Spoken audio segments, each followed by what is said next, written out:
Welcome to Unholy Inquiry, where each tale leads you deeper into a labyrinth of mystery waiting to be uncovered.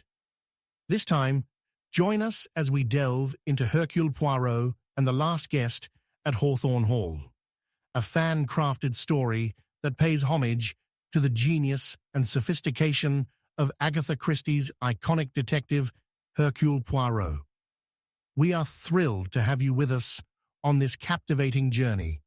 Share your thoughts, let us know where you're tuning in from, and if you spot any details we missed, your feedback is invaluable. Together, let's continue to shape even more thrilling enigmas. Chapter 1: The Final Invitation. The rain lashed against the windows of Hawthorne Hall, its relentless pitter-patter resembling a foreboding drumroll for the events that lay ahead. A gusty wind whistled through the ancient trees that stood sentinel around the manor, their skeletal branches clawing at the darkening sky. Inside, a lavish soiree unfurled within the opulent drawing room, filled with laughter and the soft clink of champagne flutes. It was a celebration of wealth, influence, and the subtle games of society. Yet beneath the glittering facade, tensions simmered. At the heart of the tumultuous gathering stood a mysterious figure, Hercule Poirot, the renowned Belgian detective who had been invited as a guest of honor by the enigmatic Lady Agatha Hawthorne, mistress of the manor. With his meticulously groomed moustache and keen gaze, Poirot attracted the intrigue of the other guests.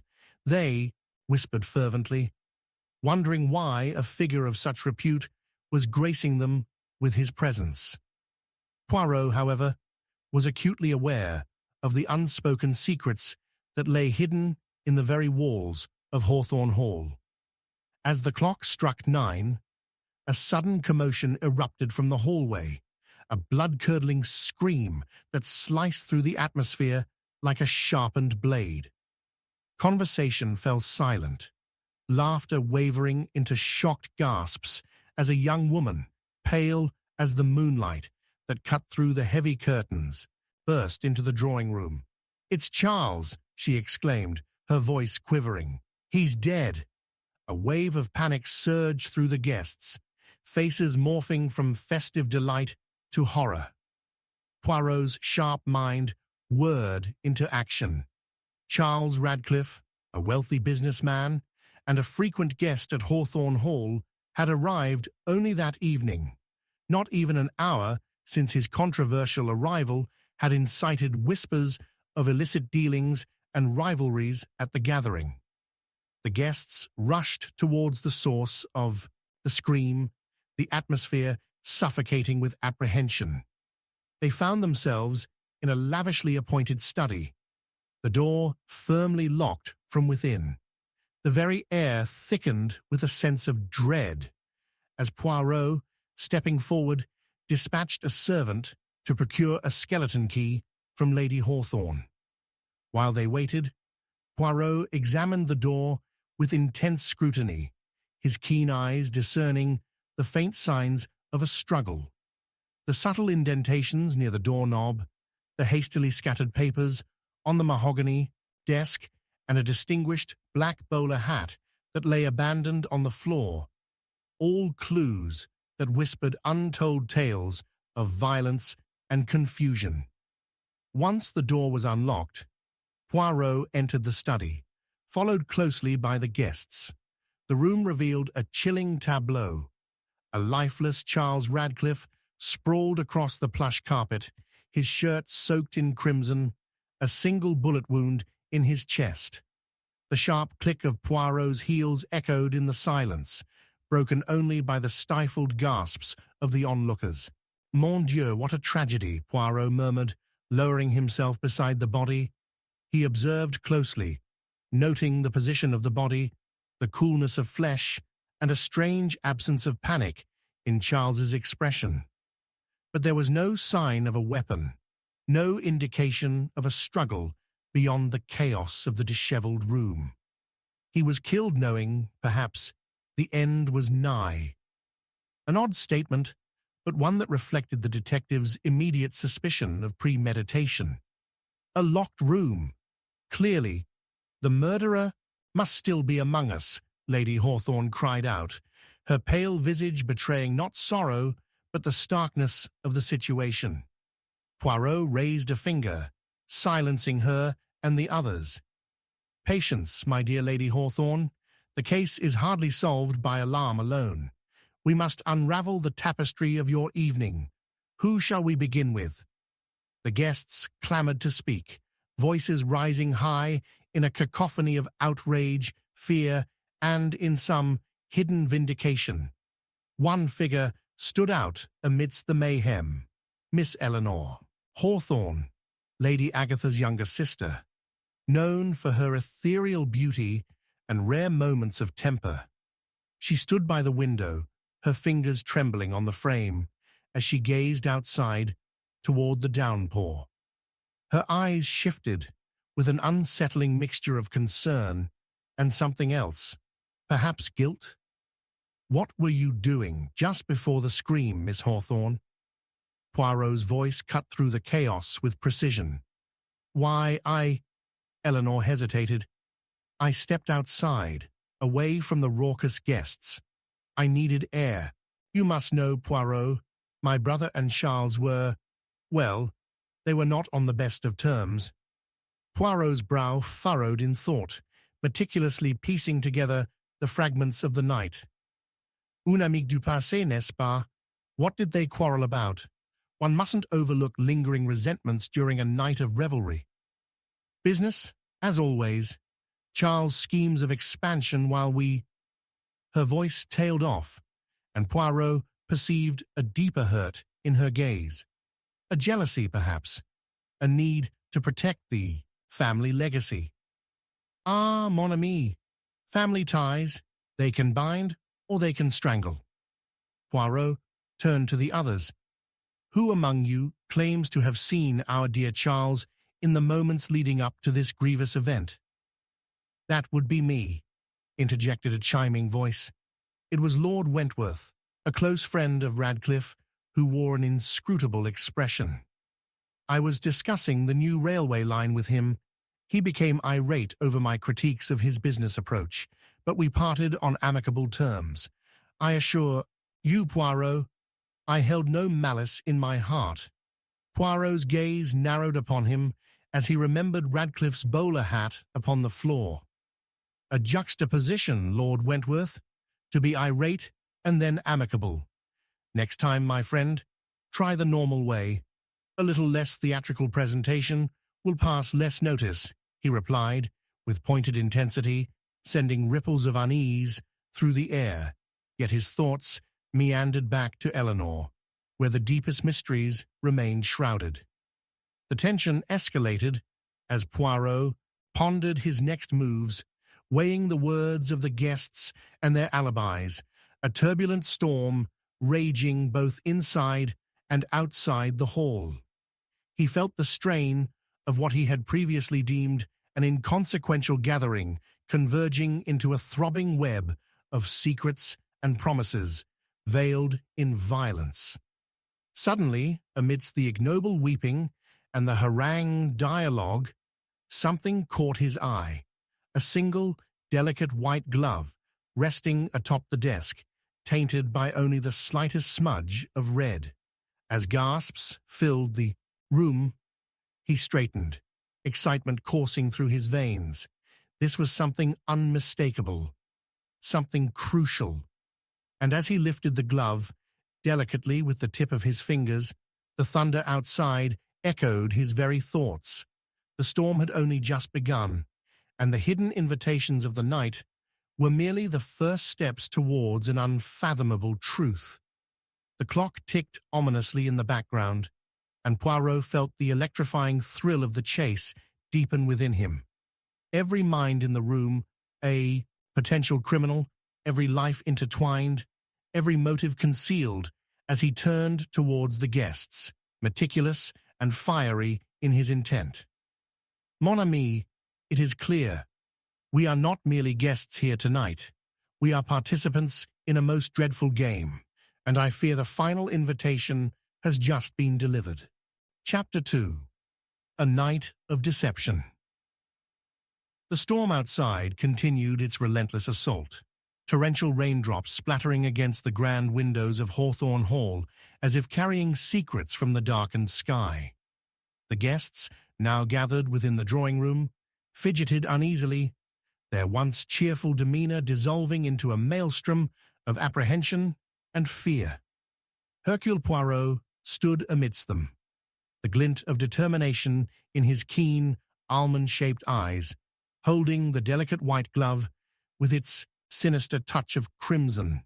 As he inspected it, the room buzzed with whispered accusations and hushed conversations, each guest grappling with their private concerns and unspoken fears.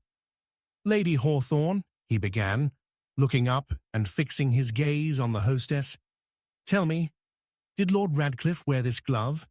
Was it left behind in the study?" Agatha Hawthorne's pale visage tightened. "I cannot say, Monsieur Poirot. Charles had a way of misplacing his things, but his elegance demanded a certain flourish, even in the smallest detail." Poirot nodded thoughtfully, considering the implications of her words. The delicate work of the glove suggested care, yet the hint of red stained it, a most distressing contrast. Could it be that there were more ties binding the guest to this murder than mere social niceties? There was something lurking behind their frowns, something potent and dangerous. "Who among you recognized this glove?" Poirot asked, his voice steady, attempting to draw them out of their hushed whispers. Eleanor, standing near the fireplace, clenched her jaw, her hazel eyes darting away from Poirot's probing gaze. Lord Wentworth tapped his fingers nervously against the window-sill, casting a cautious glance at Lady Hawthorne. "It would be most unbecoming if one of us made accusations," he said, his voice lacking its earlier bravado. Charles had many enemies in business, but alas, none who would resort to such barbarity. Poirot arched an eyebrow, aware that the tension crackled like the storm raging outside. Barbarity indeed, yet here we are, bound by the very intrigue that should have elevated this evening. Who has the most to lose? As if on cue, the door creaked open, and all heads turned towards the imposing figure of Inspector Barnes, a local constable. Suggested by Poirot for his knowledge of the area, he shuffled in, dripping water and pulling a damp hat from his head. "I've secured the grounds," he announced, his breath coming in quick bursts. "No one has entered or left the manor since the discovery of Radcliffe's body. We are safe from outside interference." Poirot's lips twitched in affirmation. "Then our culprit is amongst us. A most curious situation. But tell me, Inspector, while you were perusing the area, did you happen upon any unusual findings?" Barnes hesitated, wiping droplets from his brow. "There were a few footprints by the back door, but with the rain—" "Footprints," Poirot cut in, intrigued. "What manner of shoes, Inspector? A woman's heel or a man's boot?" The inspector glanced at the guests before continuing. "They were concealed, washed out by the rain. I cannot say for certain, but they seemed quite large." Eleanor flinched, her response not lost on Poirot. He observed her changes closely, the tightening of her lips, the tension in her body. "When was the last time you spoke with Lord Radcliffe, Miss Hawthorne?" he probed, remaining composed despite her evident discomfort. "Days prior," she replied, forcing a calmness that seemed to deepen the chasm of unease in the room. "We've had no direct communication since then." "Ah, but you did observe him tonight," Poirot mused aloud. "And might I venture the notion that your feelings toward him were not entirely devoid of consequence?" Miss Hawthorne stiffened, ready to rebut, but Poirot held his gaze steady. The atmosphere was electric, thick with laden words and simmering emotions. The guests shifted, eyes flicking between Poirot and Eleanor, each acutely aware of every word spoken. Suddenly, a frantic rapping came from the door, startling everyone in the room. It swung open to reveal a young maid, her face pale and eyes wide with alarm. "Monsieur Poirot," she stammered, her breath quickening. "A letter. I found it in the study. I thought you should have it immediately." Poirot's heart quickened as she produced the crumpled envelope, the seal of Hawthorne Hall still intact. The writing was unfamiliar, curling elegantly in a refined hand. He took it gingerly, fingers tracing over the parchment as he carefully opened it. "It is addressed to Lady Agatha," Poirot murmured, his voice barely above a whisper. Agatha moved closer, anxiety etched across her features as he read aloud. "To my dearest Agatha, the night is heavy with deceit. There are truths hidden in the shadows of Hawthorne Hall that must be unearthed. Trust no one, for betrayal wears many faces. I seek your forgiveness for my past, as I seek justice for Charles. Meet me in the library at 10 o'clock. Contained within is the key to unraveling our tangled destinies."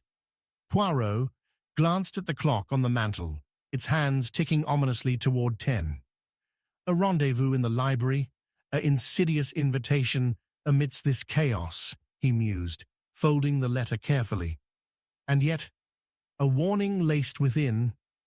It may not be safe for Lady Hawthorne. Who among us could have sent this? "God knows," Agatha snapped, her poise collapsing as she struggled to regain her composure. "Who could threaten me so?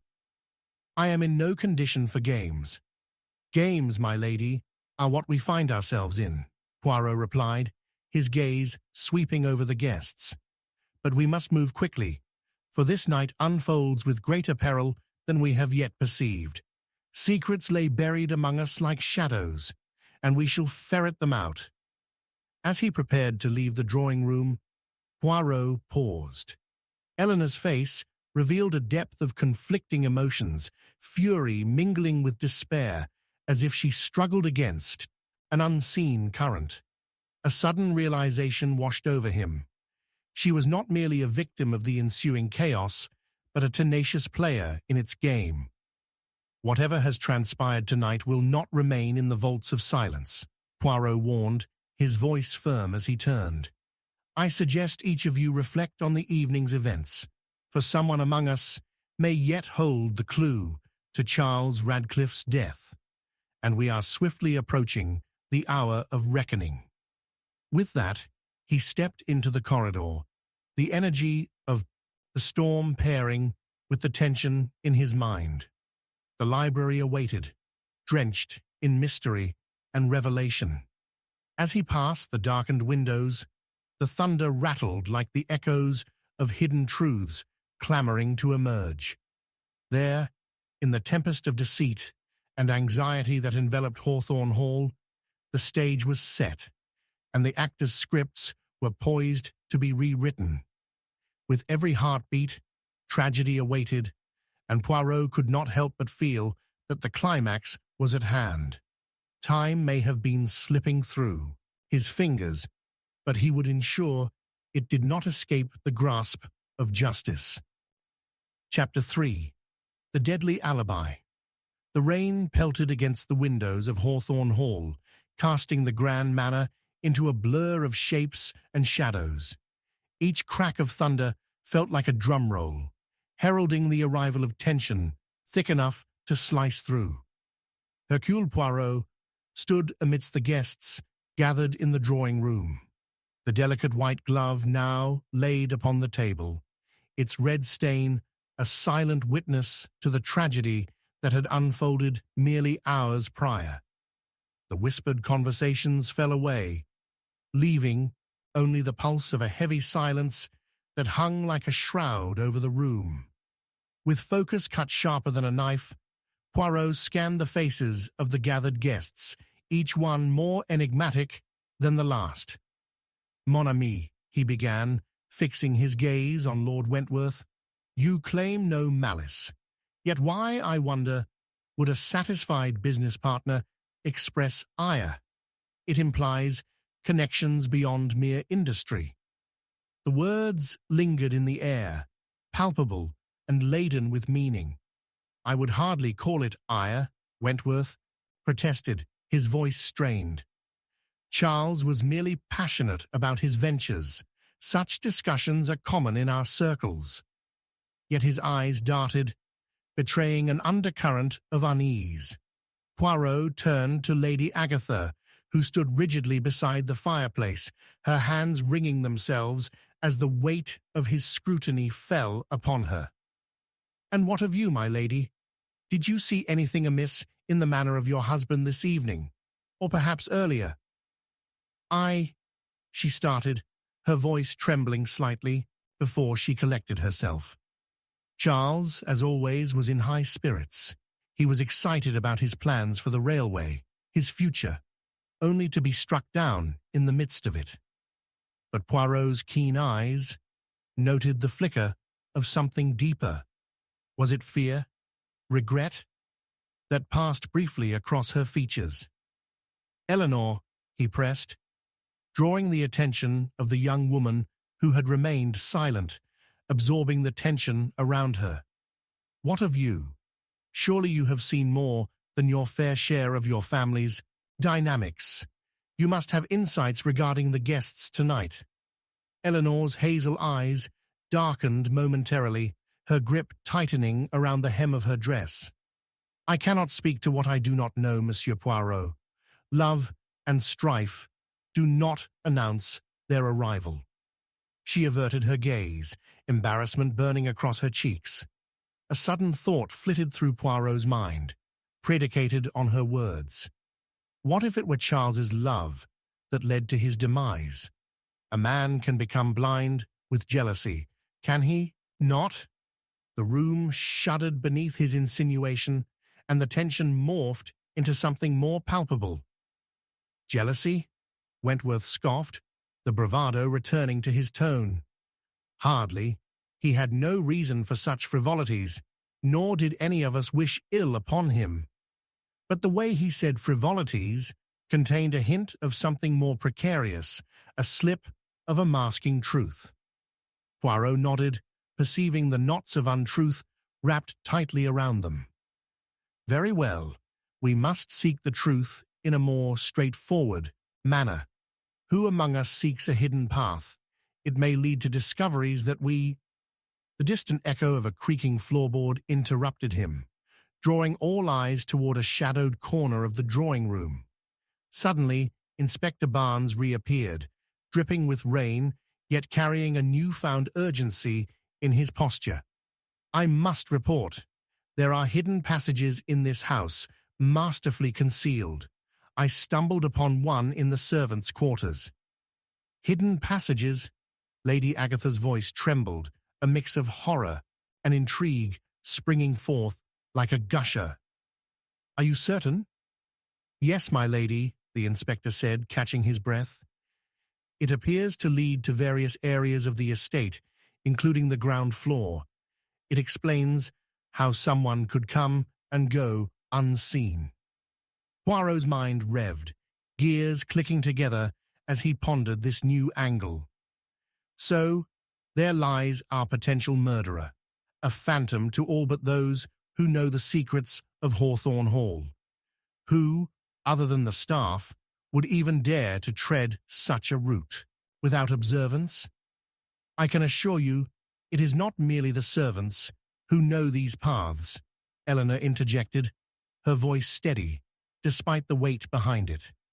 "The estate was once a fortress. Whispers of these secret ways have circulated among us. The family. I ought to know. I grew up here." "Ah, so any one of you could utilize this knowledge for personal gain. But I must ask, did you ever take advantage of this, Miss Hawthorne?" Poirot's tone turned inquisitive, cutting through the blanket of tension that hovered between them. Eleanor hesitated, but held his gaze, resolution glimmering within her eyes. "I have my reasons, but I am no murderer, Poirot." "The truth is elusive indeed," Poirot mused. "What of tonight? If we presume that someone indeed slipped through this new passage, what was their motive? Could it be hidden envy, perhaps, or a lover's quarrel?" He locked eyes with each guest, ensuring they felt the weight of his scrutinous gaze.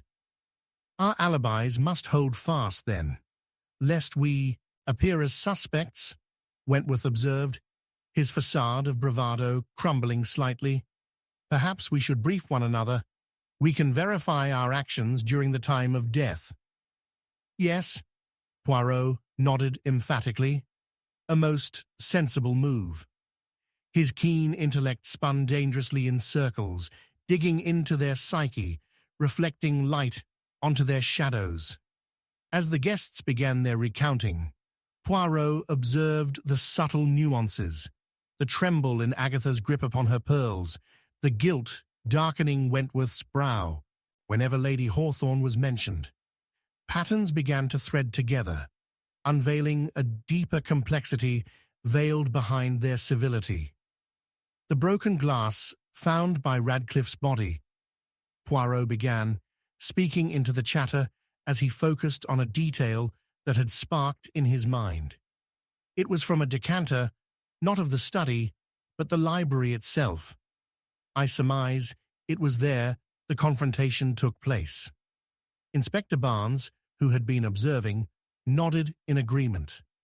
"The library has always had an air of tension, especially surrounding the business deals of Lord Radcliffe." Poirot turned suddenly, the corners of his mouth lifting ever so slightly. "We must discover the way to this hidden door. Get to the library." Suddenly, as if conjured by the storm itself, the distant echo of thunder rumbled, reverberating through the walls. And then, amid the rain-soaked chaos, a realization crashed over Poirot. The key to unraveling the mystery lay entwined in the very histories of the guests before him. Each pulse of the storm seemed to mirror the urgency growing in his heart. "Let us journey to these hidden ways now, mes amis," Poirot commanded, a sense of triumphant energy bubbling forth. "We shall seek the truth where shadows conspire. A hidden door may hold the answers we desperately seek." As they made their way toward the library, Poirot's quickening pulse filled him with anticipation. The thrill of the hunt surged through him, mingled with trepidation as he considered the truth that lay hidden beneath layers of deceit. Every heartbeat echoed with the urgency of discovery as he approached the threshold of the unknown, sensing that the threads weaving through this gathering would soon unravel catastrophically. For within the walls of Hawthorne Hall, traps lay waiting for any and all truth-seekers. Only time would unveil which secrets would slip into the light, and which would remain eternally cloaked in darkness. Chapter 4. The Will That Was Never Signed. The storm raged on, its tumultuous roars merging with the fragile tension coursing through Hawthorne Hall. The heavy downpour blurred the world beyond the window panes, casting eerie shadows in the corners of the opulent drawing-room. Poirot, standing amongst the disheveled remnants of a once celebratory gathering, turned towards the fireplace, where tendrils of smoke ascended like unresolved secrets. The lamplight flickered, emphasizing the gathered silhouettes, each person enshrouded in shadows, their faces revealing a tapestry of emotions ranging from grief to apprehension. "Mes amis," Poirot began, his voice slicing through the palpable hush. "Tonight, we stand on the precipice of the unknown. We seek not merely the whereabouts of a killer, but the very foundation upon which this discord is built." He held up a finger, raising the stakes, a glimmer of authority in his eyes. The death of Charles Radcliffe was not a solitary tragedy, but an eruption of tensions long buried beneath the surface of familial affection. Eleanor, standing near her mother, appeared lost in a whirl of thoughts, her youthful exuberance all but extinguished. "Monsieur Poirot, what do you suggest?" she asked, her voice barely audible over the relentless patter of rain.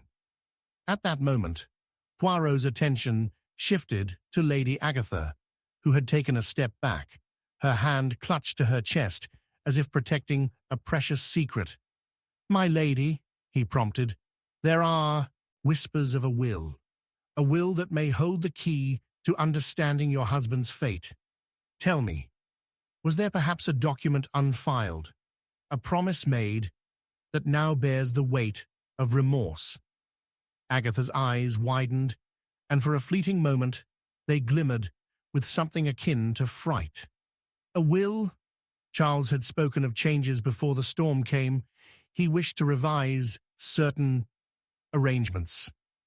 "Ah," Poirot exclaimed, nodding as the pieces began to fall into place. "Then we must uncover this will. It may reveal motives hidden in the shadows. Did he perhaps confide in you regarding its contents? Or did he share the existence of a New Testament with anyone else?" Lady Agatha pressed her lips into a thin line, her internal struggle evident beneath the surface. "He mentioned revisiting the inheritance plan with... I cannot recall the details. I purposefully avoided such discussions. Such documents always invite contention." "Contention indeed," interjected Lord Wentworth, pacing restlessly. "A will can make enemies of the closest kin. If someone here could gain from his demise due to a revision or absence of a signature..." His voice trailed off suggestively, and his gaze fell upon Eleanor, heavy with implication. Poirot sensed the shifting tides of loyalty and suspicion. "Would anyone like to claim knowledge of Charles Radcliffe's intentions?" he asked, his sharp gaze honing in on the gathered family and friends. "Did any of you witness him contemplating such secrets in the hours before his untimely end?" There was silence momentarily, the air thickening. Then Eleanor, emboldened, stepped forward. "He did confide in me about his future plans, his aspirations for a life far beyond the confines of this estate. He spoke fervently of breaking away from familial control that held him in shackles. But a will, I cannot say. It is not my place." Poirot's interest piqued at her choice of words. "Ah, but it is most relevant. While you wish to imply a yearning for freedom, there exist chains that bind family members to the past. A shift in inheritance could provoke darker sentiments. Tell me, Eleanor, would freedom from familial bonds raise jealousy amongst those who would wish to retain power, who may think they are losing something?" Eleanor's face paled slightly, and she crossed her arms defensively. "Jealousy?" Back end of the room, Agatha's fingers trembled as she gripped the armrest of her chair. "No one wished for Charles's death, but there's an unmistakable tension. I felt it during his gathering this evening." "Precisely. And if my deductions are accurate," Poirot continued, seemingly invigorated by the exchanges, "the missing will may suggest both a potential change in fortune and a catalyst for violent sentiments. Henceforth, we must uncover any documents or traces of changes made or intended. More so, any written notes connected to this will."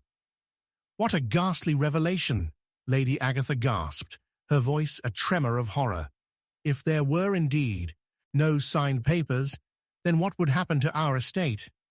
Poirot seized the lost momentum, wielding it like a skilled performer. "The stakes are raised, my lady. We must find, if it exists, this unsigned paper, as it does not merely represent Charles's wishes, but indeed a blueprint for the future." The rain pounded incessantly, conjuring a backdrop of urgency around them. Does anyone among us recall any documents stored away?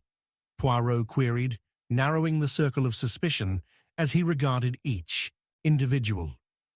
There might be something, Wentworth replied hesitantly, in Charles's study. He often scribbled notes after his meetings, discussing business and family matters. Perhaps there is a clue. Poirot nodded, his heart racing at the possibilities. Let us proceed at once to the study. We must tread carefully. What lies there may very well invoke the spectres of ambition. As they moved toward the study, Poirot caught sight of Eleanor, her gaze darting nervously toward the doors, but wavering when their eyes met. Beneath her anxious exterior, he sensed an ocean of untold truths swirling within her. What secrets did she harbor about her father's dealings that could crack the very foundation of their family's ties? Was her reticence a shield or a ploy? They reached the door to Charles Radcliffe's study, his sanctum where decisions had been made, territory claimed, and perhaps the very notes of discontent written. Poirot stepped inside, the breath catching in his throat as the lingering scent of leather and ink enveloped him like a cloak. But as he peered closely at the remnants of a once bustling desk, something caught his eye. A folder, slightly ajar, papers strewn out. One sheet, in particular, rustled as a gust of wind swept through the room. "Ah, what is this?" he exclaimed, tension sharpening his senses. With delicate care, he approached, eyes narrowing, as he reached for the document that lay exposed. It bore the unmistakable signature of Charles Radcliffe, undated, but replete with intent. Here it is, a draft of something, a last will perhaps, but it lacks a date. Poirot announced, holding his discovery aloft, eyes glinting with victory over the surrounding gloom. But before he could delve deeper, a sharp knock resonated from the door, startling the group. Startled eyes turned towards the shadows, the light flickering ominously. The door swung open, and the figure of Inspector Barnes loomed, soaked and panting. "Poirot, there's been an urgent development. You must come at once." Poirot clenched the paper tightly, his heart racing with anticipation for the revelation yet to unfold, and a knowing glance darted among the gathered family. Secrets were about to unravel, and suspicions would roar anew. The hunt was far from over, and with newfound urgency, Poirot followed the inspector into the storm, the echoes of old debts and new betrayals clinging to his every step. Chapter 5. Vanished into night. The relentless storm clawed at the windows of Hawthorne Hall, rain beating a frantic tattoo against the glass, as if the house itself was pleading for refuge from the wrath of nature outside. Within the hallowed walls, however, the tension was palpable, a different sort of tempest brewing among the guests. Poirot, still grasping the draft of Charles Radcliffe's unsigned will, felt a shiver of unease ripple through the air, intensified by the enigmatic revelations just unearthed. In the drawing room, the gathered family members moved like shadows, whispers trailing in the wake of their hushed conversations. Poirot narrowed his gaze on Lady Agatha, whose pallor deepened as she toyed nervously with a string of pearls around her neck. "My lady," he ventured, "the weight of uncertainty is evident upon your brow. Has your husband's demise revealed hidden truths you wish to share?" She flinched at his words, her lips pressed tightly together, but before she could respond, a sudden commotion erupted from the corner of the room. Eleanor, the youngest of the gathering, who had been standing silently, began pacing like a caged animal. I must find him," she muttered under her breath, glancing at the others with fearful eyes. "I can't—" Before she could finish her thought, She turned sharply and bolted from the room. Poirot's instincts sharpened immediately. "Where is she off to, in such haste?" he remarked, a frown deepening on his brow. "Inspector Barnes, we must follow her. It is imperative we do not lose sight of any crucial clues."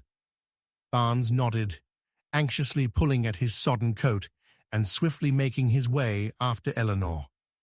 Poirot followed closely behind, their steps echoing ominously on the polished wooden floors as they traced the path left by the girl.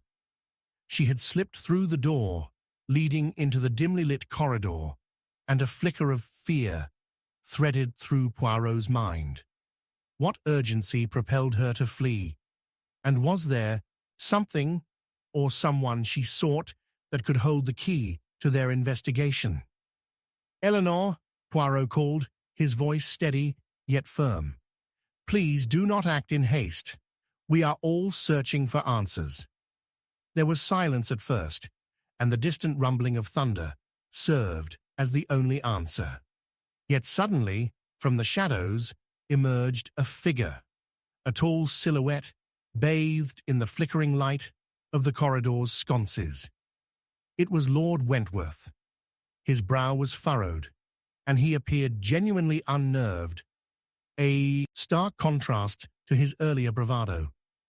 "Poirot," he said, a tremor in his voice, "have you noticed anything strange? I swear, Eleanor was here just a moment ago, and now—" He trailed off, his expression darkening. "I believe she has gone outside." "Outside?" Poirot echoed, his heart sinking as he considered the implications, the storm, the danger it presented to any soul unwise enough to brave the elements in search of something or someone unknown. "We cannot allow her to remain in peril. We must find her at once." They raced through the corridor until reaching the grand entrance. The heavy oak door had been flung wide open, the wind's howl filling the hall with a haunted sound.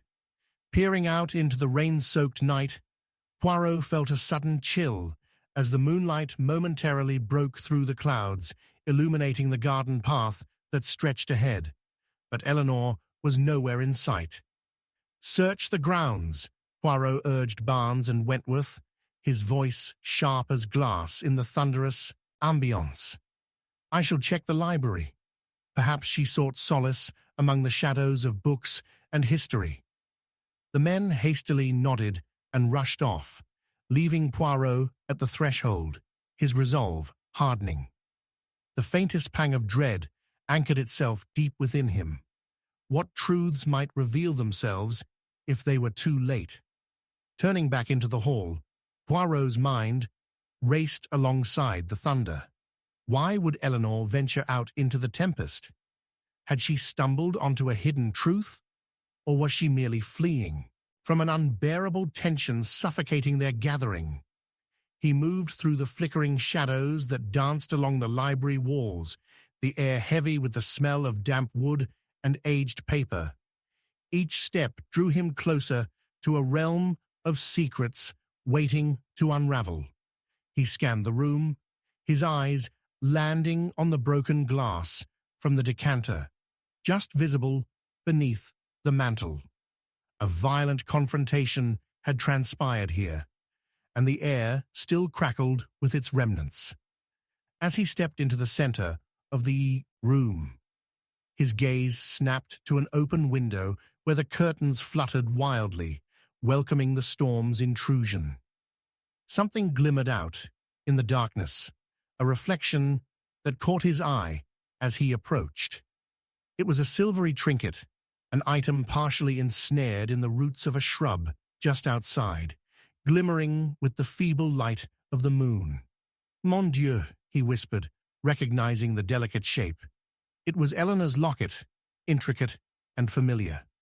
Suspicion burrowed deeper into his mind. Why had she left this behind? Was it an accident or a silent signal of distress? Just then, Barnes and Wentworth burst into the library. "Poirot!" Barnes's voice was frantic. "We cannot find her. We've searched the entire estate. She has vanished without a trace." "Look," Poirot instructed, holding up the locket. "This was found outside the window. She was here, moments before we arrived. What compels a young woman to brave the storm on such a night? Secrets have nestled themselves into the very fabric of this estate, and we must peel them back to find Eleanor." A flash of lightning illuminated the room, and in that brief moment of light, Poirot sensed something hidden beyond the library, a pathway silently beckoning within the depths of Hawthorne Hall. "There is still hope yet," he murmured, his resolve swelling with purpose. "We shall uncover the truth behind Eleanor's flight into the storm, for perhaps it is not only she who has vanished into the night, but the very fabric of the living truth tethered to her." As a crescendo of thunder echoed around them, a sudden thought ignited in Poirot's mind. Had Eleanor uncovered a secret that could imperil her life, or could her flight signify a deeper conspiracy within the very foundations of her family? The hunt was far from over, and the storm felt like an omen, a warning that the night held more darkness than anyone could foresee.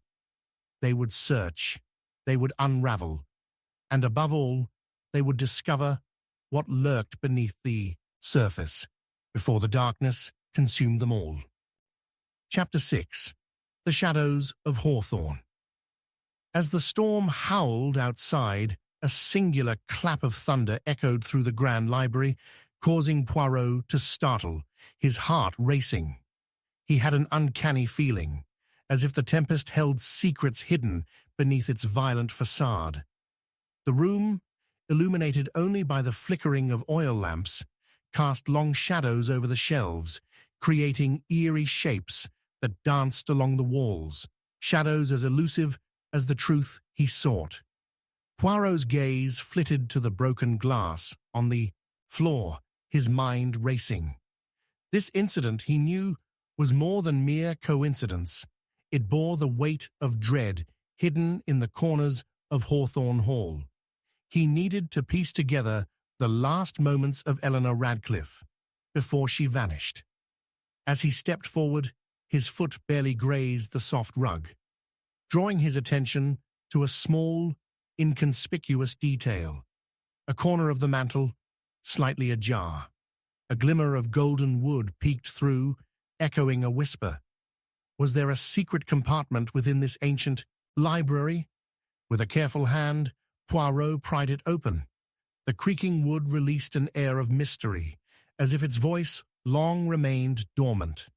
Within the compartment lay not a chest of jewels, but a leather-bound diary, its spine cracked, revealing pages yellowed by time. The scent of aged paper wafted towards him. "Magnifique," he breathed out softly, absorbing the possibility of untold stories it held. Cautiously, he opened the diary. The first entry, dated 3 months prior, described a family gathering at Hawthorne, a mundane affair turned opulent with hidden malice. Charles Radcliffe penned his thoughts about growing tensions among his children, Eleanor particularly, whispering of her father's increasing distrust of those surrounding him. Poirot felt a shiver run down his spine. "This is treasure, mes amis," he called out to Barnes and Wentworth, who had just entered the library once more, drenched from the storm. "What a treasure of grievances we may uncover here." Still bearing the unshed anxiety in their eyes, they flocked closer, interest piqued. Poirot continued to explore the diary, revealing layers of animosity amongst the family members.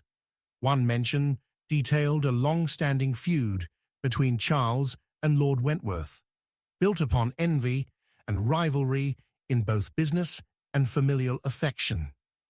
"The estate is to be divided," Poirot read aloud, the gravity of the phrase biting into the air between them. "And Eleanor must choose her side or risk losing everything to her brother's ambition." What a fascinating choice for a young lady in such turbulent waters. The two men exchanged glances, their expressions revealing a potent mix of anticipation and trepidation. "What does this mean for Eleanor?" asked Barnes, his brow furrowed in concern. Poirot raised an eyebrow, his mind racing through the implications of the entry. It may suggest Eleanor felt cornered, aware that her decision carried the weight of her family's fate, and perhaps should her choice not align with those in power. He left the sentence hanging, allowing the silence to echo ominously like the thunder rolling outside.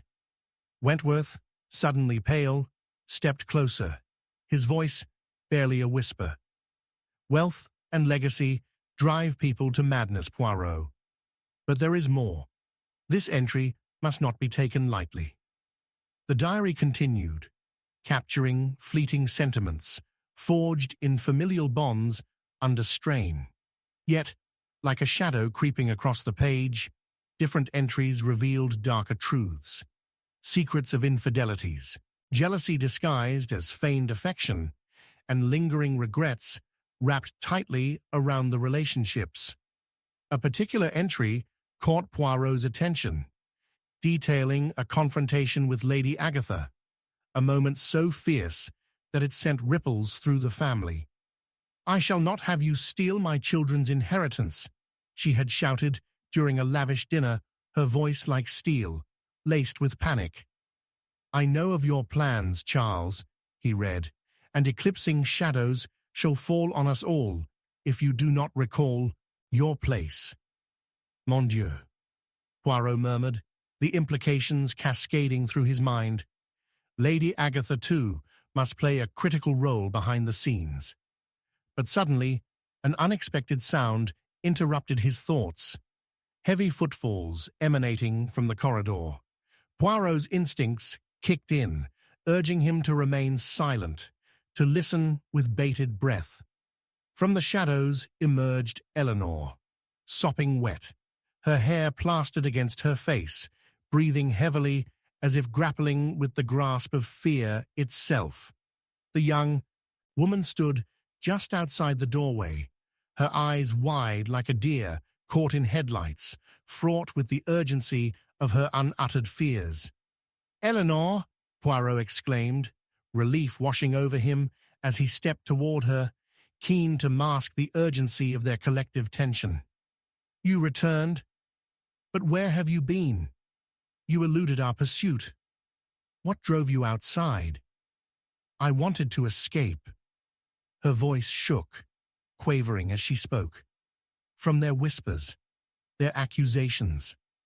Her eyes darted toward Barnes, and Wentworth, lingering longer on her brother where uncertainty flickered.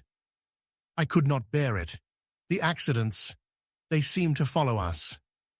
"A moment," Poirot interrupted, his sharp mind picking apart her phrasing. "Accidents?" His own curiosity peeked beneath the layers of fear surrounding her. "Yes, the broken glass, the storm. Father's last business deal was all centered around a shipment. Threats were made." Eleanor trembled as memories of fear cascaded over her like the torrential rain. Before she could delve deeper into her confessions, Wentworth interrupted with agitation. "Eleanor, don't you realize the danger of your words, the instability of family loyalty? It's time to choose." Poirot, noting the tension escalating, interrupted, his voice steady. "A choice indeed. But before any decisions lead to regret, I propose we all gather, and together we unveil the truths hiding behind family facades."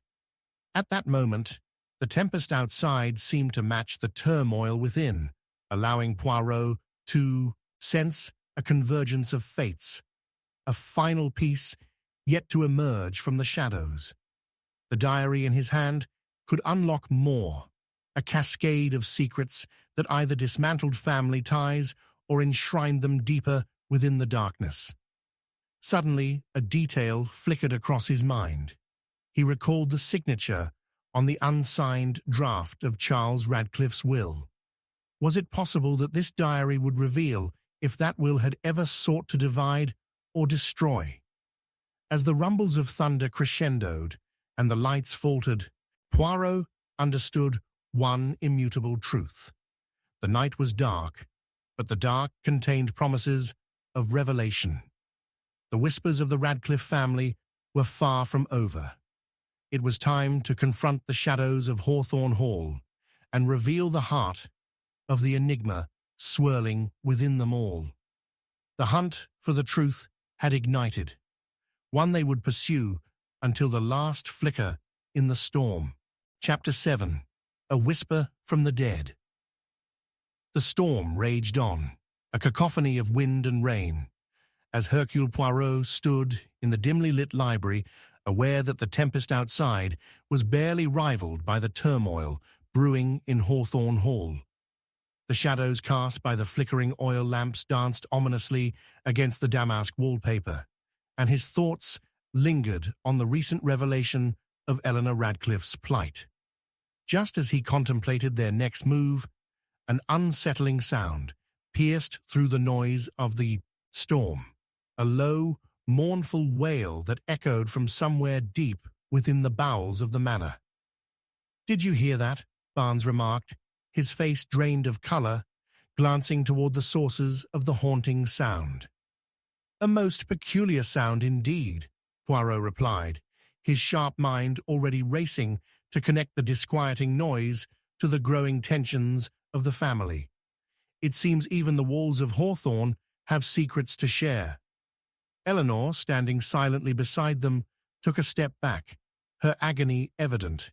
"It could be the wind," she stammered, though there was a tremor in her voice that belied her words. Poirot faltered, sensing that this was not simply the product of the chaos outside. "I believe we must investigate," he said resolutely. With a careful nod, Poirot led his companions down the grand hall. Each footfall echoed beneath the clamor of the storm as they moved cautiously through winding corridors, their breaths heavy with apprehension.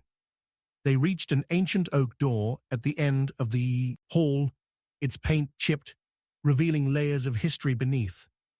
The wail surged again, a chilling crescendo, compelling Poirot to turn the handle and swing the door open.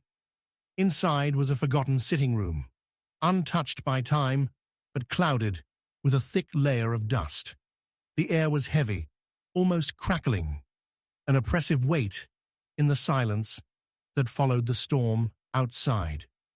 As they stepped into the room, Poirot's gaze flickered to a figure painted in a forgotten portrait. A woman of haunting beauty, gazing into the distance with sorrowful eyes. Lady Cecily Radcliffe, Eleanor's ancestor, Poirot whispered thoughtfully, a woman whose fate may yet echo through the generations. It is said she drowned in the lake. Her spirit still wanders these halls, seeking justice. Barnes shivered, stepping back as he observed the crumbling memories adorned on the walls. But could she truly be here, now? Eleanor crossed her arms defensively, her eyes darting around as if she could feel the weight of longing pulling at her heartstrings. These stories are mere folklore. We cannot let shadows of the past govern our present. Poirot, however, absorbed every detail, keenly aware of the intermingling realities. It is not mere folklore when whispers from the past collide with our truth, he insisted, his voice steady. There exists here another narrative, one perhaps long buried beneath layers of family legacy. But we are on the precipice of uncovering a mystery, one that might illuminate both tragic events and motivations buried deep within this house. Just then, as though in answer to his sentiment, the flickering lamp beside them flared, casting an elongated shadow across the floor.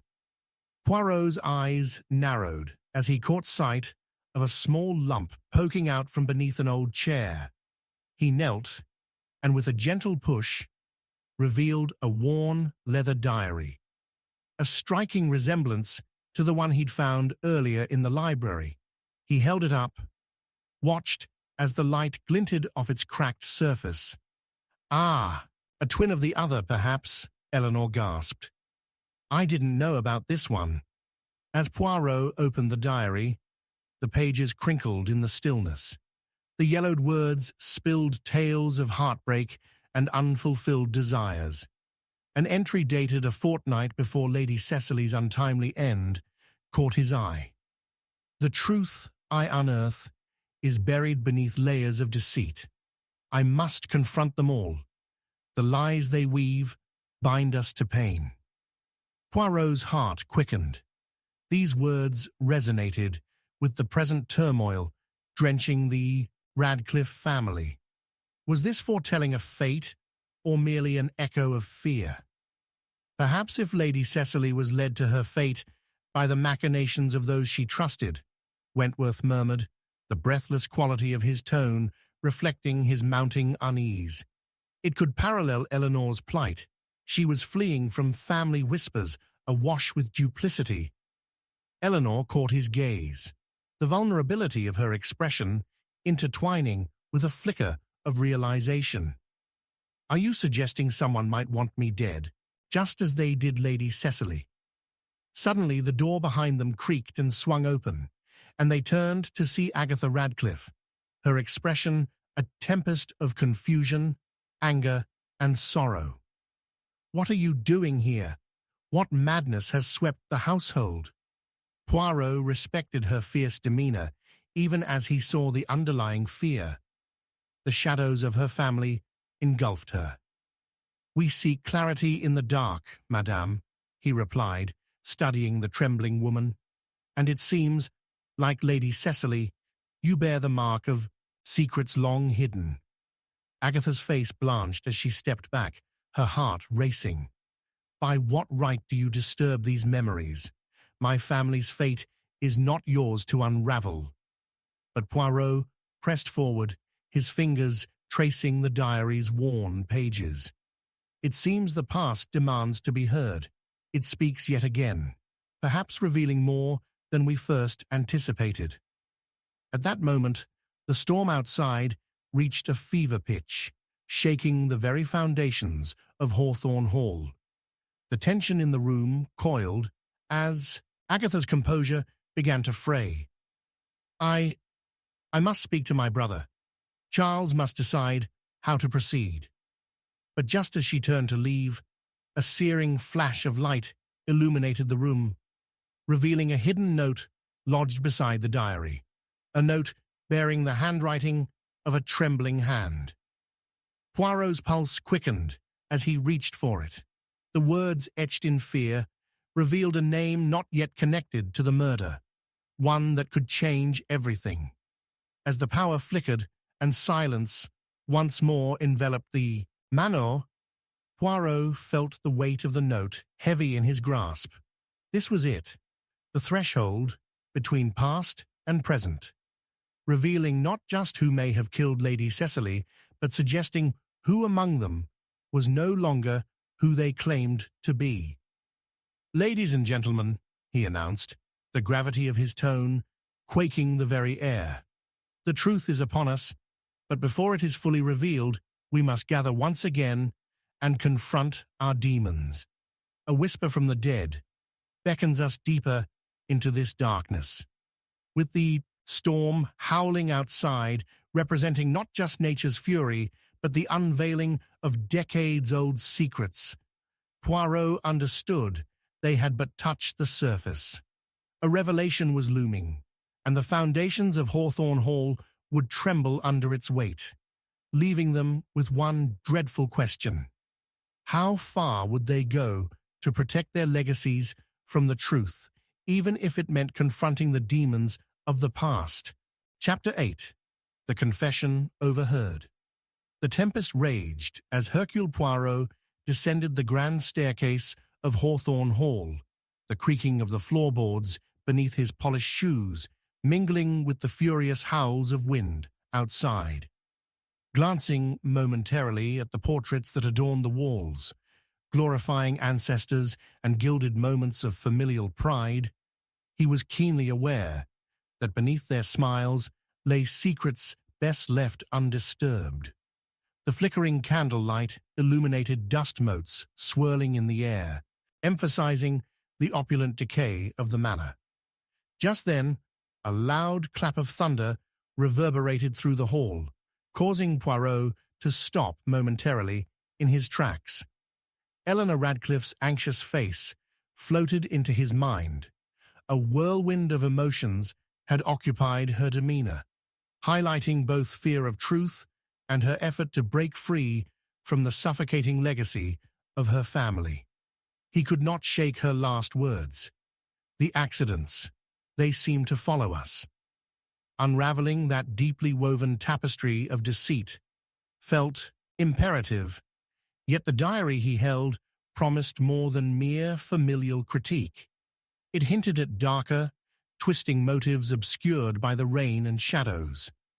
Drained yet relentless in his pursuit, Poirot straightened his bow tie as he ventured toward the drawing room, determined to gather others for what he anticipated would be an explosive revelation. The rich scent of polished wood, combined with the echoes of the storm battering the manor, fueled his urgency. But fate had another plan in store, for as he neared the door, he caught fragments of hushed tones drifting under the crack. "You must understand, this cannot be allowed to emerge." The voice was strained, alluding to trepidation that sent a shiver dancing down Poirot's spine. He pressed an ear toward the door, and the words unfurled like dark smoke. "We cannot risk it. If Eleanor finds out..." "Eleanor is a liability. You need to act, Charles. There's no other way." Getting no proper bearings on who the speakers were, Poirot's instincts kicked in. He carefully opened the door, enough to slip into the dim corridor, cautious and silent. Just beyond the threshold, the drawing room was awash in shadows, barely illuminated by a solitary lamp. There, entrapped by their whispered conversations, were Charles Radcliffe and his sister, Agatha. "I will not have you threaten my authority any longer, Agatha." Charles's voice dripped with frustration. "If it means sacrificing her to ensure our family's reputation, then so be it." These words pinched Poirot's heart. Sacrifice? For reputation? The very essence of family loyalty had begun to twist into something grotesque. He could sense the potholes of betrayal beneath the familial facade. Charles's mounting vitriol hinted at desperation. Poirot crept closer, concentrating on maintaining his silence even as the storm's fury raged outside. "No, you're overstepping," Agatha interjected fiercely, her voice trembling, though laced with defiance. "You would murder your own sister for what? A lie? For fear of the truth?" A fracture had uncovered itself within the dynamic of the siblings, revealing raw emotions tangled with unspoken horrors. Poirot leaned further into the shadows, his heart racing with the implications captured within their dueling exclamations. The stakes grew with every heartbeat, a revelation thrumming at the edge of his understanding. "And what if the truth leads to the very downfall you dread?" Agatha continued, her breathless urgency fostering an impression of a woman barricaded by conscience, yet teetering on the edge of familial allegiance. "What if the truth allows us to confront what's been plaguing us?" "Enough!" Charles snapped, the anger punctuating every syllable. "The truth is dangerous, Agatha. Lady Cecily's spectre has haunted this family long enough, and you know as well as I do that some ghosts must stay buried. I will do what is necessary." A timid knock at the drawing-room door startled Poirot from his reverie. Both Charles and Agatha straightened, their expressions morphing quickly from anger to apprehension. Poirot slipped back into the shadows, heart pounding, as he stalked quietly from the corridor just before Wentworth entered the room. "Is everything—" "Did I not tell you that this is no concern of yours?" Charles interjected coldly, the earlier argument evaporating as he carefully orchestrated his demeanor. Poirot navigated away, his mind racing as the pieces began to align thicker than the fabric of the family's carefully woven identity. In a quaint nook of the corridor, he considered the gravity of what he'd just overheard. Dark intent lay cradled between the Radcliffe siblings' exchange. The very notion of silencing Eleanor lingered as a baleful spectre that tantalized the edges of his mind. Sacrifice, fear, and ghosts could only indicate that there was more hidden, a web as intricate as it was tangled, and the truth echoed through the tapestry of their legacy. Resolute, Poirot chose his next steps carefully. He would gather the others in the drawing room, not simply to illuminate truth, but to unveil deception, revealing the cracks in their facades before the storm's tumult until their souls lay bare like the exposed roots of a stricken tree. He returned to the drawing room, face a mask of composure. As Charles, Agatha, and Wentworth gathered under the light, tension enveloped them as tightly as a vice. "Ladies and gentlemen," Poirot declared, his presence demanding attention. "We find ourselves standing on the precipice of truth. The darkness has spoken, but it is now time to enter the light. Together, we shall unravel a legacy of lies and fear. For I have uncovered something alarming that may shift the weight of our paths." He paused, capturing their expressions, sudden dread etched across Charles's features, growing apprehension in Agatha's gaze, and the curious composure of Wentworth, who seemed to find intrigue in chaos. Poirot continued, abandoning formalities and plunging into his revelation. "A future dictated by the past must not come at the cost of blood. Do you see? To betray family is an act unworthy of those who honor its name." The atmosphere thrummed thicker as Poirot paused to gauge their reactions, the embers of doubt poised to ignite. "The autumn of your family may lie at the heart of the storm," Poirot concluded, his voice now dripping with gravity.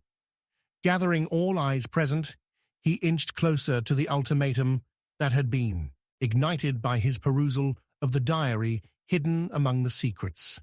"The real question remains: who among us shall answer for the sins that created such a tempest? Sacrifice is a heavy word to bear, but the truth is already here, hidden within your whispers. And if I am to probe deeper, I must ask the most beguiling query: how far will you trust your kin, even as shadows loom upon the soul?" The tempest outside roared, a fierce echo matching the boiling tension within the room, and Poirot felt unequivocally that they had edged closer to singular truth, the revelation destined to splinter apart the tightly woven tapestry of the Radcliffe legacy and entrenched loyalties before the night drew to its inevitable conclusion. Chapter 9. The Final Trap.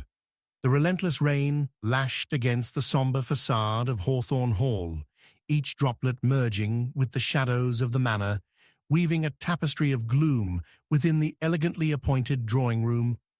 Hercule Poirot stood near the grand fireplace, where flickering flames painted transient shadows against the walls, illuminating the faces of the guests who had gathered to confront their tangled histories. The atmosphere was taut, heavy with unsaid words and unacknowledged fear, as the wind howled a mournful tune outside. Poirot's sharp gaze darted among the assembled group, noting the discord in their postures. Charles Radcliffe, tapped his foot with barely contained impatience, while Agatha, her hands clasped tightly in front of her, glanced nervously toward the door as if expecting someone or something to enter. Eleanor Radcliffe sat with an air of defiance, though her eyes spoke of dread and anxiety, suggesting the weight of destiny lay heavily upon her shoulders. Meanwhile, Wentworth, the family's enigmatic solicitor, observed the proceedings through a veil of bemusement, his face betraying no emotion. "Ladies and gentlemen," Poirot pronounced, his voice smooth yet commanding, slicing through the tension like a knife. "Tonight, we stand on the threshold of revelation. It is time to unveil the truth that has lingered like a spectre in these halls, a truth that will not rest until it is confronted."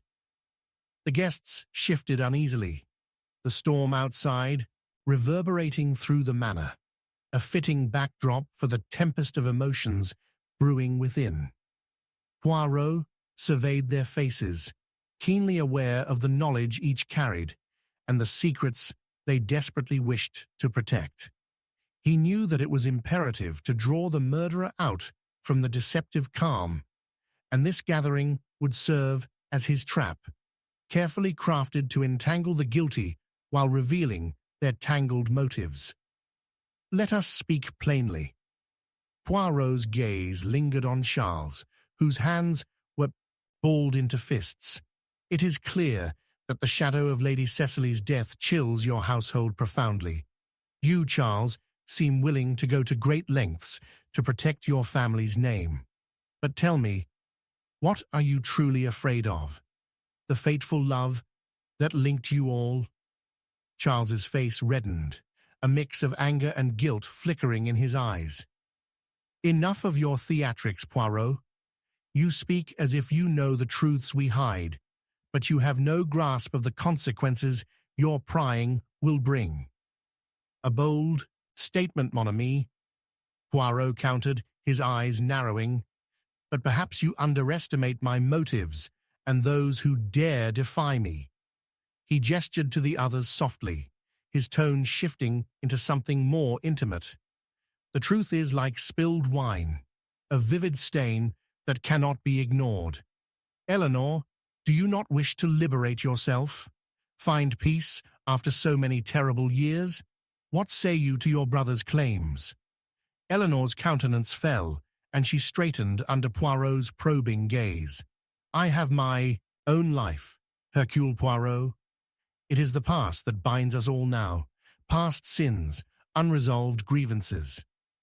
"Ah, but past sins are akin to weeds," Poirot remarked softly. "They bury themselves deep in the soil, but can be uprooted if one dares to tend the garden."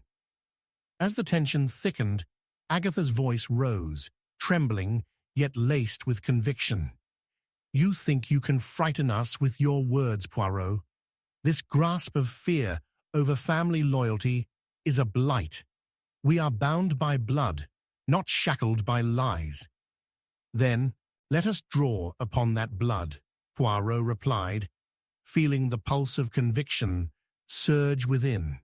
He awaited a moment, then produced the note he had found within the diary, laying it out between them like an acute dagger. "I have here a name, hidden amongst your secrets, a name that binds you all, a thread weaving through the darkness of your past." This note was written in a hand trembling with fear. A brother's obligation, a sister's dread. What will you do when the truth of this name comes to light? As the room's air thickened with uncertainty, Charles recoiled as if struck, his earlier bravado faltering. "What do you mean, Poirot? Who does the note implicate?" Poirot allowed a slow smile to form, relishing the moment of tension, the way he held them, every breath in the room charged with awareness. "Dear Charles, the name inscribed here is none other than that of Eleanor's beloved. But oh yes, the stakes are higher than you may realize." "Richard," Eleanor whispered, her face paling as horror washed over her, the recognition igniting a tempest of memories. He had nothing to do with this. And yet his absence speaks volumes, Poirot replied, leaning closer, his voice steady and firm. It speaks of a ghost you prefer unacknowledged, a ghost who may be tied to the very secrets you wish to dismiss.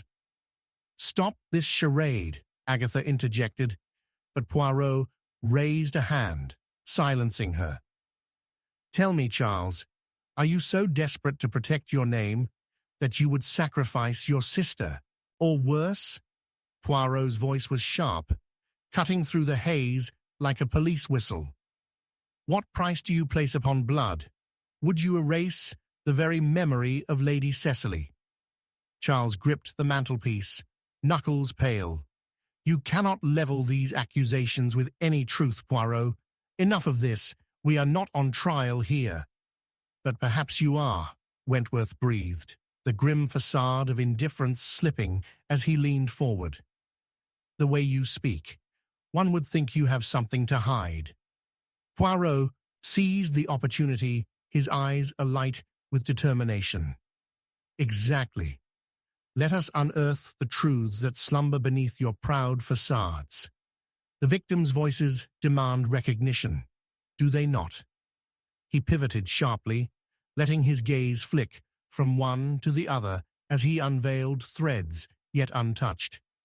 The motives hidden behind those cloaks of family, where loyalty twists into betrayal. Are you prepared to confront the essence of your brotherly bonds? Or do you hide behind this scheme to push light away? A shadow of understanding flickered in Agatha's gaze as she clutched her drink tightly, the liquid sloshing dangerously. We are gathered here, Poirot, but can you guarantee that whoever feels the need to protect their legacy won't act rashly? What if they decide that the truth, the shocking reveal, is better left buried? The storm lashed against the building fiercely, adding to the tension that hung in the air. Poirot paused, collecting his thoughts, then leaned in, eyes penetrating. That question, dear Agatha, to distance blood from secrets, is the very essence of tonight's trap. You see, a revelation awaits us, as the storm may hold the very answers. But to snare the guilty in full light, I must stress, trust among kin grows perilous when the past weighs heavier than shattered trust itself. A deep silence fell over the room, the urgency palpable as they processed Poirot's words, the stakes now higher than the roof under which they stood. And as the first faint peal of thunder rumbled menacingly in the distance, Poirot concluded knowingly, tonight the truth will break free from its bindings, and so shall we determine who among you has shed their moral anchor to allow past sins to resurface.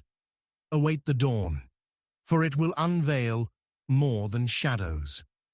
As the candlelight flickered wildly, a loud crash of thunder reverberated from outside, and for a moment it seemed that the ground itself trembled under the force of Poirot's conviction. The stage was set, and the true denouement loomed ever closer, but in the grip of darkness, who truly among them would emerge unscathed once the veil of deceit was lifted, and how far would each go to protect their legacy? The final trap had indeed been laid, and with it, a riddle wrapped in a mystery awaited resolution. As Poirot's heart raced in synchrony with the storm, he felt the urgency accelerate like a coiled spring ready to unfold. The final answer was near at hand, and though the night advanced, it whispered of revelations still steeped in treachery and incomplete truths, leaving the unraveling of this tangled web to tackle in Chapter 10. Chapter 10. The Threads of Deceit. A flash of lightning cracked across the inky sky, illuminating the room for a brief, heart-stopping moment. Poirot's finely combed mustache bristled with anticipation as he surveyed the assembled faces, each a mask of tension and apprehension. The atmosphere bore the weight of secrets too long suppressed, and Poirot sensed that the hour of reckoning was at hand. Rain slapped against the windows, creating a staccato rhythm that mirrored the rapid beating of his heart as he prepared to cut through the web of deceit that ensnared the Radcliffe family. "Ah," he began, pitch-perfect in his manner, "the storm outside reflects the turmoil within, non? Each drop a tear shed over the buried truths that linger here, while each flash offers a glimpse into the darkness that binds you. Shall we not dispel the shadows?" The guests shifted as if Poirot commanded physical force, glancing nervously at one another. It was a delicate choreography of guilt and suspicion, and Poirot revelled in orchestrating it. He turned to Eleanor, who had grown pale as the earlier revelations took root in her psyche.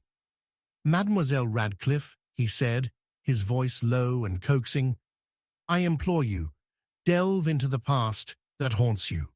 What do you truly believe your brother would do to preserve the family's cloak of respectability?" Eleanor hesitated, her spirit visibly torn between loyalty to her blood and the lingering shadows of regret. "Charles is protective, Poirot, desperate to uphold our mother's legacy. But protectiveness—" Her voice trailed off, haunted by memories long sealed away. "Or perhaps it is a veil drawn to obscure the truth that would tie him to the very tragedy of Lady Cecily's demise," Poirot suggested, watching sparks of realization flicker behind Eleanor's eyes. He pressed forward, drawing back the curtains of their fraught family dynamics. "The note I found in the diary, written in trembling ink, suggests an intimacy, a bond that flares amid the storm of your shared trauma. You loved Richard, and yet, it transpires, there is more to this story. Much more." "Enough," Charles spat, his composure wavering as he moved closer, his silhouette stark against the dim light. "This is madness, Poirot. You twist our history like a knife, aiming to drive it deep within, yet you cannot sever the ties of family with mere words." "But words, Charles, are more powerful than you think," Poirot replied calmly. "Consider how they can weave tales and build bridges through suspicion and fear. Look closer, and you shall find yourself caught in a web of your own crafting." Across the room, Wentworth observed with a blend of intrigue and amusement, a slight smirk creeping upon his lips. "Perhaps, Poirot, you neglect the fragility of family ties. The truth may carry a burden too heavy for any member of this family to bear." "Not for me," Agatha interjected, her voice rising defiantly. "The truth must come to light, or we shall be forever shackled by lies." Yet Poirot sensed a tremor of uncertainty in her tone, which momentarily pierced her facade of strength. "Ah, ma chère Agatha," Poirot pronounced softly, "you reveal a rare quality, fearlessness, but laced with paranoia. Yet you harbor a truth of your own, do you not?" He stepped closer, narrowing his gaze upon her. "You were once acquainted with Richard, were you not? Perhaps too intimately to dismiss. What holds you fast to the past?" The room fell silent. Agatha's breath hitched, and her painted exterior began to crack, revealing layers of unspoken grief. "Richard was a friend, but dear Poirot, I had nothing to do with his disappearance. I loved him, yes, but he chose to leave." Poirot raised a brow, intrigued by her admission. "And why would someone so deeply loved choose to walk away from the very light you offered? Was his departure the fruit of persuasion or despair?" A flash of thunder echoed, capturing everyone's attention. The door, battered by wind and rain, creaked ominously at the hinges. It swung open, revealing a drenched figure silhouetted by the storm, a breathless, pallid Eleanor, Richard's sister, Lucille. "Please, Poirot," she cried out, eyes aflame with fear and anguish. "You must help me. The storm has unleashed something else. Richard's secret is alive. He is—" Before she could complete her thought, a deafening clap of thunder shook Hawthorne Hall, plunging them into darkness. Candles flickered wildly, shadows dancing upon the walls, and a wave of panic surged through the gathering. Poirot sprang into action, his instincts guiding him like an arrow set on its mark. "Everyone, stay calm," he commanded, punctuating his authority with a firm raise of his hand. "Agatha, light the lanterns. Charles, assist her. Eleanor, Lucille, remain at my side. Richard's secret may be revealed sooner than we anticipated."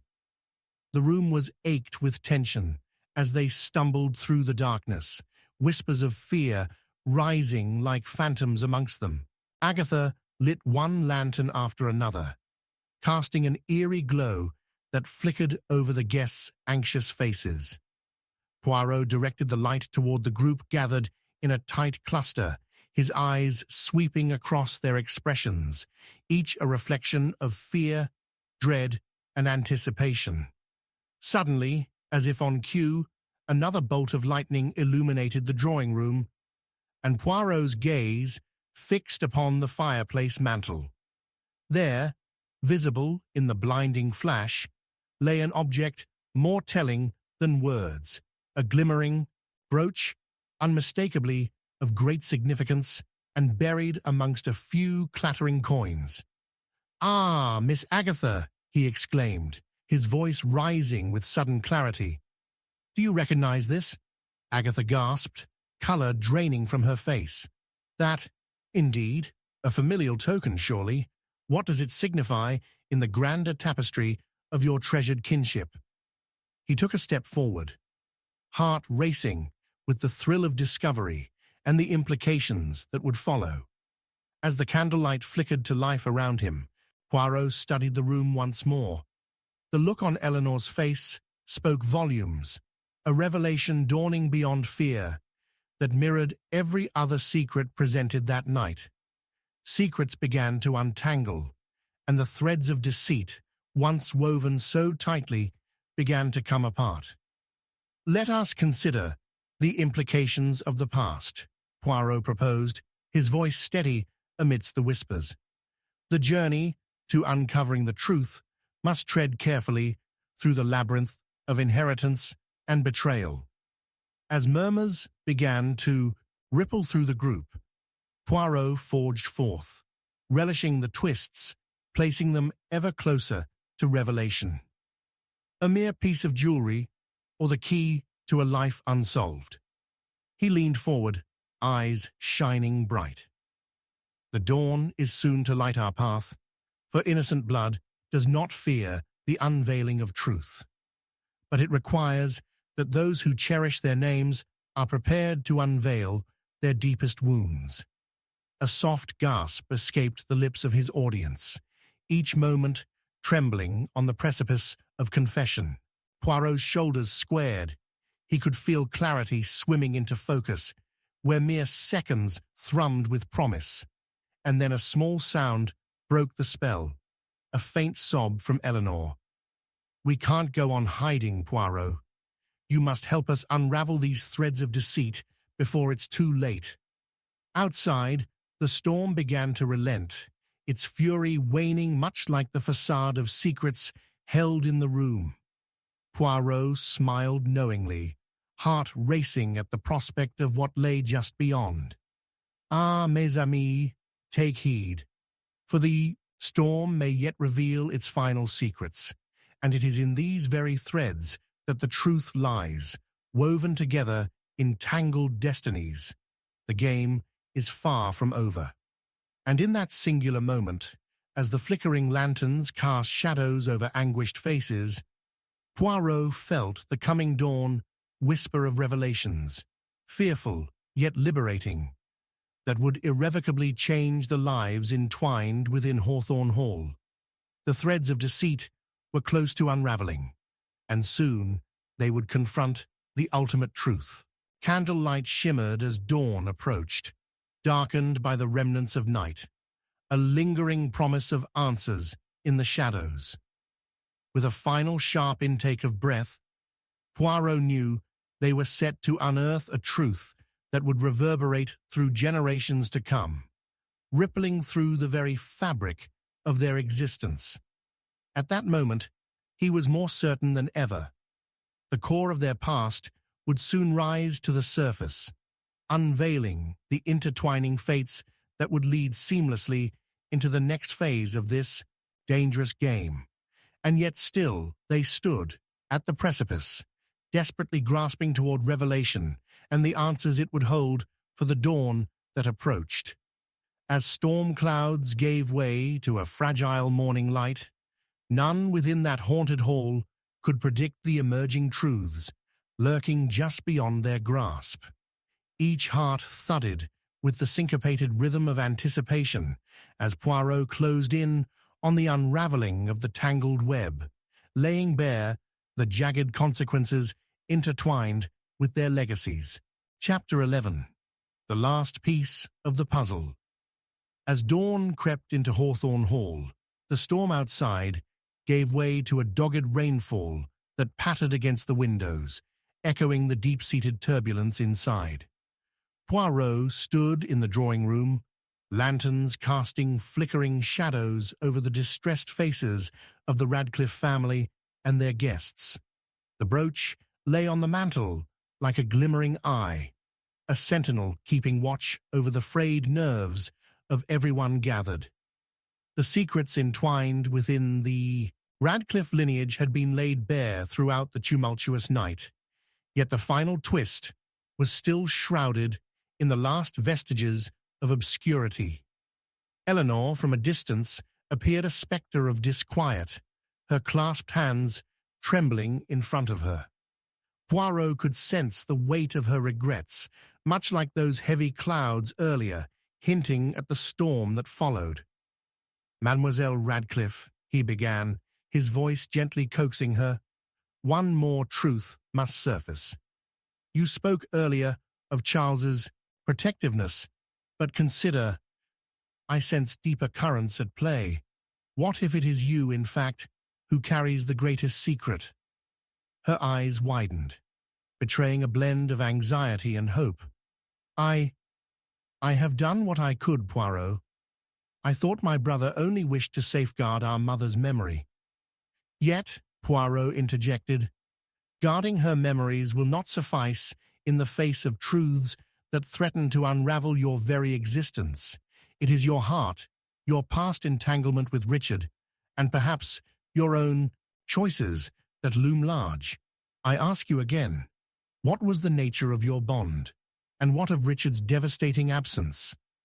Lucille shifted closer, her dark curls framing a face drawn tight with pent-up emotions.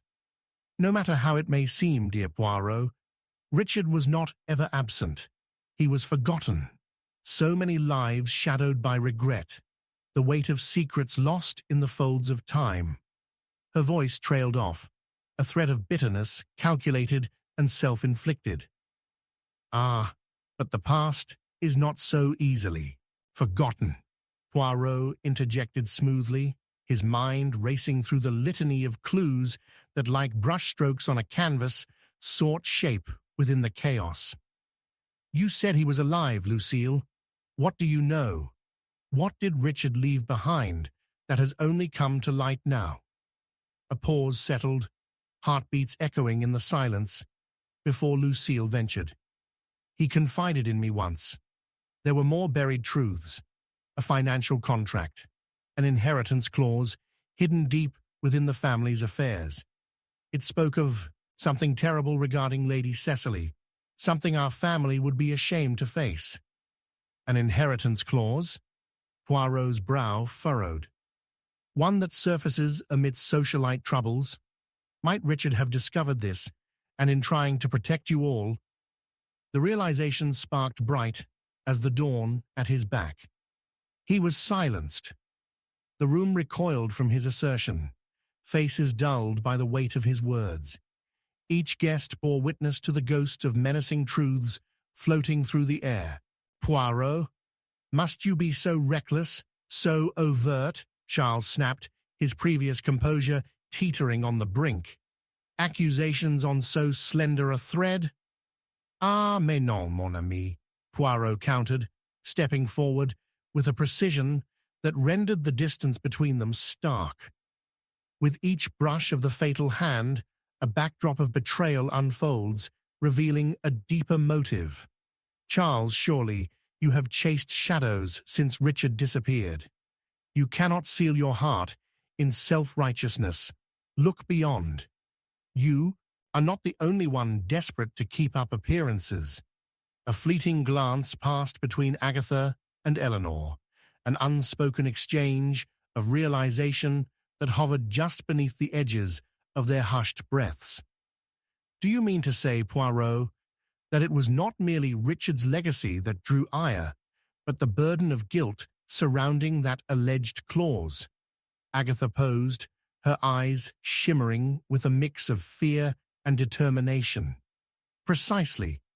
The inheritance holds the truth that ties you all together in a tangled web," he replied, shifting his gaze between each person in the room, picking them apart. "Love, desperation, fear. Underneath every perfection lies a truth that craves exposure. Eleanor, did you not once silken your allegiance to Richard by a bond promised?" "It was meant to be a secret," Eleanor said, her voice barely above a whisper, glancing sideways as if to gauge the reactions of the others. "Those letters, they contained everything. Secrets with Richard in the past, but they were dearer than gold and darker than shame." "You kept those letters?" Lucille interjected, bewilderment etched on her face. "But why? To what end?" "It was to protect him, to shield my brother from the shattering truth," she replied, lips trembling. "The bribes, the promises. We were caught in such a labyrinth of deception. I feared what might unleash if the truths were ever revealed." Poirot's observations fired with excitement, every thread twisted together, a tapestry of fate intertwined with madness. And yet the greatest thread of all remains elusive. His voice lifted with urgency. "Show me the letters, dear Eleanor. Let me glimpse the words that will peel open this aged facade, for therein lies our last glimpse into the heart of darkness." "No," Charles barked, a tremor of fear threading his baritone. "That treasure is a key to our demise. Tread lightly, Poirot." "Dare I say, dear friend, the winds have shifted." Poirot's eyes narrowed, sensing the pulse of negativity in the room. "Your protectiveness deceives you. Charles, who are you truly protecting?" As the candlelight flickered ominously once more, a knock echoed through the manor, slicing through the tension that had gripped everyone. Agatha gasped, peering anxiously at the grand door. Who could that be at this hour? Poirot, brimming with a predatory curiosity, turned toward the door, confidence wavering ever so slightly. Perhaps our earlier storm has unleashed another layer of truth. The truth that you, me, Ami, have worked so hard to bury. With a bound, Charles crossed the room to wrench open the door, revealing a drenched figure with a chiseled jaw beneath wild hair, Richard's brother, freshly returned from a land of whispers and shadows. "I heard it all. The truth, Poirot. You cannot let it die." Poirot stood anchored, pulse quickening, as he realized they had reached the final moment before the storm, the last piece of their intricate puzzle, descending straight into the heart of darkness. What other jagged clues would surface? Their legacies teetered on the edge, and as all eyes fell upon him, he understood, with piercing clarity. The legacy of the Radcliffe family had just bent, but it would not break without a fight. The game had escalated to a precipice unforeseen, and with it, a final revelation lingered just a breath away. Chapter 12. The Revelation of a Lifetime. The storm had faded into a gentle patter, the last whispers of rage sprawling off into the distance as if nature herself was retreating to observe the unveiling drama at Hawthorne Hall. Sunlight dared to pierce the remnants of the night, spilling soft hues of amber across the room where Hercule Poirot stood poised, the brooch still glistening on the mantel, a cruel reminder of the blood that had been shed. Poirot felt the intensity of the moment, suffocating, each breath weighed down by the ghosts of the past, lingering just beyond reach. He shifted his attention to the crowd that surrounded him. The Radcliffes were a tightly wound coil of anxiety and hope, apprehension painted stark against Eleanor's pallid features. He could almost see the delicate threads of connection weaving between them, poised to unravel with the next revelation. "Mes amis," he began, his voice firm yet measured, the air thick with expectation and unsaid words. "The truth lies within this very room, entwined in your hearts. It is time to lay bare the shadows that have clung to you for far too long."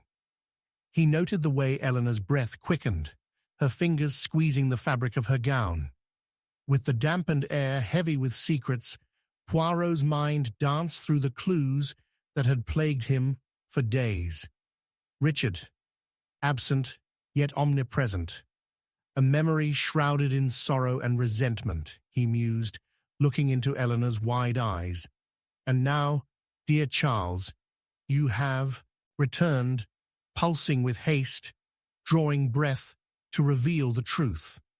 Why has your journey brought you back, Charles shifted uncomfortably, but before he could muster a response, Lucille interjected, her voice laced with indignation. "We cannot allow this to deteriorate further. Richard's return cannot undo the past. His shadow is nothing but a future locked away." The tension dripped, each word a heavy object dropped into the stillness, causing ripples of uncertainty. And yet, Poirot lifted a finger, silencing the growing murmur. "It is precisely within that shadow where the light of truth flickers. It is a question of unraveling a past that I suspect houses more than mere absence." He gazed deeply into Charles's eyes. "But it takes courage to peer into those depths, monsieur." With a sudden jolt, Charles exploded in anxious indignation. "And what truth are you implying, Poirot? Are you suggesting that Richard's secrets may bridge a chasm too wide to cross, or worse, ignite a flame that will scorch us all? It is precisely within those crosshairs that we must focus," Poirot insisted, his voice resonating with authority. "Wrongdoings conceal themselves beneath layers of guilt, and guilt breeds motives that can twist fragile souls into committing unfathomable acts. Has it never occurred to you that perhaps the secret you wish to protect may instead bury you all deeper?" It was as if the room held its breath, the reality hitting like the soft thud of rain on a window pane. Poirot took a measured step closer to the mantel, his voice dropping to a deliberate whisper. "Eleanor, you spoke of letters containing whispered vows, promises made that bore the weight of your hearts. You feared what might be unleashed if they saw the light of day." He turned toward Lucille. "And you, dear sister, shared in the burden of your lineage, for you too felt the strains of legacy pulling taut at your veins." Suddenly, Charles snapped at Eleanor, the disappointment resonating in his tone. "You cannot believe this to be true. If Richard had returned, surely it would have been to protect us from this calamity, not to unveil truths we buried to save the family from disgrace." "And yet," Poirot interjected, holding up a hand, his pointed gaze locking on to Eleanor. "Do you not see, Charles? It is upon these very truths we must stand. Eleanor, show me the letters. The time for secrets is over. Your preservation is a futile artifice against the living memory of—" Richard. Eleanor trembled, glancing at her brother, then turning to Poirot, the conflict on her face mirrored by the howling wind outside. "They are hidden. I thought I would never have to show them," she confessed with a cracked voice, her strength waning like the light slipping through the windows. "They hold my past, our family's past, and also—" "Indeed, the truth is intertwined, and with it lies every motive that has burned through bloodlines, betrayal, love, rage." Poirot's eyes gleamed, igniting a flicker of hope in Eleanor's despair. "You must yield to this before the storm refuels itself. Show me what binds us in this great tapestry of deceit." Before Eleanor could respond, a flurry of rain against the window projected shadows that danced erratically, startling each person in the room. The sudden interruption was alarming, yet it seemed innocuous amid the charged atmosphere. But Poirot was transfixed by a glint at the periphery of the chaos, the reflection of a silver object, forgotten on the side table. He reached down and picked it up, gentle yet firm. It was a small key, intricately designed and undeniably familiar. "Ah, mon Dieu, this key. It belongs to a drawer hidden in the late Lady Cecily's cabinet," he erupted, the implications unfolding with chilling clarity. "A place where whispers of the past converge." "Do not be absurd," Charles shot back, panic rising in his voice. "There is naught there but memories." "Or secrets that bind us together in ways you cannot begin to fathom," Poirot retorted. "It is not merely a memory, it is a link, a clue that holds the weight of what transpired that fateful night." At that moment, the doors swung open with a crash, revealing Richard's brother, drenched but resolute, with the intensity of revelation etched upon his face. "There is so much more," he gasped, eyes scanning the room. "The inheritance, what it contains, the connection between Cecily, Richard, and the contract. My brother's life was but the fleeting shadow against a blank canvas." The air grew dense with the realization of truth cascading down like the rain outside. There, hovering at the apex of despair and awakening, Poirot intuited the fractured landscape of their lives, each fragment pointing toward a conclusion that no one yet dared to consider. "I will reveal it all," Richard's brother declared, raising a trembling finger as murmurings erupted around him. Poirot felt the electrifying pulse of anticipation rise, for the next steps must be carefully calibrated. "But first, you must recognize that everything we have built is bound by lies and buried intentions, the facts, the shadow of what has come before." In that tense moment, amidst the swirling storm, Poirot felt the threads close tight, the tapestry that had spun them all together more intricate than imagined.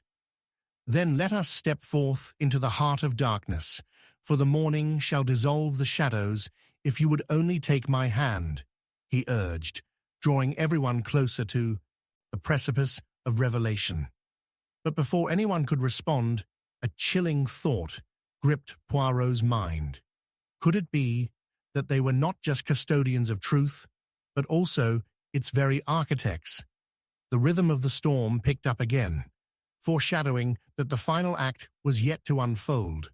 A resolution would rise, but would it settle the debts of their restless souls? And with hearts poised on the brink of revelation, they stood together in Hawthorne Hall. For a reckoning was at hand that not only promised but threatened to shape their very foundations. The heart would soon beat its final note, and Poirot steeled himself for the truth that would echo into eternity.